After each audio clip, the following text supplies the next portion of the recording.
കോഴികൾക്ക് കാല് തളർച്ച വന്നു കഴിഞ്ഞാൽ ഈ രണ്ട് കോഴിക്കും ചെറിയ തളർച്ച, ഇത് ഓൾറെഡി ചെറിയൊരു തളർച്ചയുള്ള കോഴിയായിരുന്നു. ഈ മരുന്ന് കൊടുത്ത് റെഡിയാക്കി എടുത്തതാണ്. ഇപ്പോൾ രണ്ടാമതൊരു കോഴിയുണ്ട്, കാല് വളഞ്ഞിട്ടാണ്. ഇത് ഞാൻ പുറത്തുനിന്ന് മേടിച്ചതാണ്. അപ്പോൾ അവർ സാധാരണ നമുക്ക് വിരിഞ്ഞ് കുറച്ച് ദിവസത്തിൻ്റെ ഉള്ളിൽ തന്നെ ഇത് ശരിയാക്കി എടുക്കാൻ പറ്റുന്നതാണ്. പക്ഷെ അവർ ശ്രദ്ധിച്ചില്ല.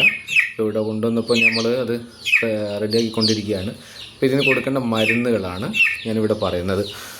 ഒന്ന് ഞാനിവിടെ ചെയ്തിട്ടുള്ളത് ന്യൂറോ ബയോൻ്റെ ടാബ്ലറ്റാണ്. ന്യൂറോ ബയോണ് ഇത് രാവിലെയും വൈകുന്നേരമായിട്ട് പകുതി വെച്ചിട്ടാണ് കൊടുക്കേണ്ടത്. വലിയ കോഴിയൊക്കെ ആണെങ്കിൽ ഒന്ന് വെച്ചിട്ട് കൊടുക്കാം. ഓക്കെ, ന്യൂറോ ബയോണ് 40 എന്നാണ് ഇതിൻ്റെ പേര്. ഓക്കെ, കോട്ടെ. പിന്നെ അതുപോലെ തന്നെ ഇതിൻ്റെ കൂടെ ഞാൻ കൊടുക്കുന്നത് ഓസോമിനാണ്, കാൽസ്യം സപ്ലൈ ആണ്. ഓസോമിന് ഒരു 2-3 തുള്ളി നമുക്ക് നേരിട്ട് കൊടുക്കാം, അല്ലെങ്കിൽ വെള്ളത്തിൽ കലർത്തിയിട്ട് കൊടുക്കാം. രാവിലെയാണ് ഇത് കൊടുക്കേണ്ടത്, വൈകിട്ടല്ല, രാവിലെയാണ് കൊടുക്കേണ്ടത്. പിന്നെ ഒന്ന് ബ്ലോക്കിന് തന്നതാണ്, ബ്ലോക്കിൽ പോയിട്ട് വാങ്ങിച്ചതാണ്. ഇതിൻ്റെ പേര് എനിക്കറിയില്ല. ഇത് മഞ്ഞ കളറാണ്.